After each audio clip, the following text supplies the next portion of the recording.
Counselor, prosecution, are you prepared to give your closing argument? Yes, Your Honor. May I actually go to court? You may. Ladies and gentlemen of the jury, the prosecution was here today to tell you one thing: that the reckless manslaughter of Lauren Thomas was caused by one Hunter Simmons. Now, we have three witnesses that we have brought to you today, proving three things. We have Chris Taylor. She is an eyewitness at the event, and she saw, without a doubt, as she marked it on the map, marked as Exhibit 4, without a doubt, she saw the event unfolding. Also, we have a mom. We have a mom who desperately wants her child back, who was taken from her so soon, too soon. Lastly, we have a medical examiner. Well, she did the autopsy. She performed an autopsy that concluded that in her 37 years of experience, much longer than the ER doctor, in that long of experience, she says that the cause of death was blunt force trauma to the side, or to the ribs, that resulted in the ribs fractured and a lung being punctured. Now, the opposing counsel has brought up several points that they think could sway your opinion that Hunter Simmons is guilty. I'm here to tell you that none of those points are reliable or have any effect on this case. Your Honor, at this point, I would like to reserve the rest of my time for a possible rebuttal. That's your right.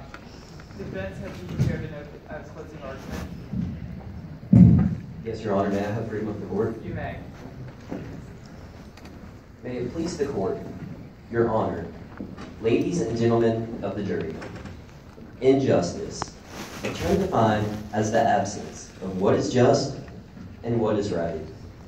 This case that has been brought before you today is all about injustice. The injustice of Lauren Thomas's tragic death. The injustice that has been brought upon her friends and her family due to this occurrence. And the injustice that has been thrust upon our defendant today, Hunter Simmons.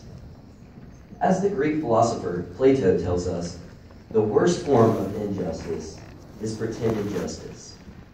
While we mourn the tragic death of Lauren Thomas, an innocent young woman is being charged with an extremely serious crime that could lead to a very lengthy sentence.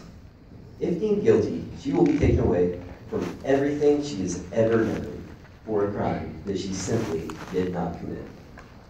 Today, the prosecution brought forth three witnesses whose testimonies were completely based off their own emotions of the matter. The first of these, Dr. Bailey Powell. Dr. Powell tells you that the death was most definitely determined by blunt force trauma to the ribs due to a cylindrical and splintered object, while in her coroner's report, it states that it could potentially be due to the asthma, depending on when the asthma attack occurred and when the blunt force trauma occurred. The second witness called on the prosecution today was Jean Thomas. Jean Thomas attests to the fact that Lauren had asthma, that when first told that Lauren had been hospitalized, she immediately assumed that it was due to her asthma. Jean Thomas is a heartbroken mother. She is grief-stricken by the death of her only child. She wants answers. She wants to know who did this to her daughter. Unfortunately for her, Hunter Simmons is not that answer. The third and final witness called on the prosecution today, Chris Taylor's testimony was based on the belief that she could clearly see what was happening from over 100 yards away in a swarm of almost 100 people. While the defense brought forth three witnesses whose testimonies were completely based off the facts of the matter. They brought forward the absolute truth. The first witness called on the prosecution or the defense today was Officer Blake Williams. Officer Williams tells you that there were several sets of fingerprints found on the bag. That it was almost impossible for Lauren to be able, or for anyone to be able to clearly see from over 100 yards away, with that much chaos going swarming around them. The second witness called on the defense today was Dr. Miller Edwards. Miller Edwards did all she could, everything that was in her power, to save Lauren Thomas. She performed all the life-saving measures that were called for procedure. She then tells you that it is impossible to determine exactly what it was that caused Lauren's death. And even if it was blunt force trauma, it is impossible to tell exactly what it was that caused the broken ribs.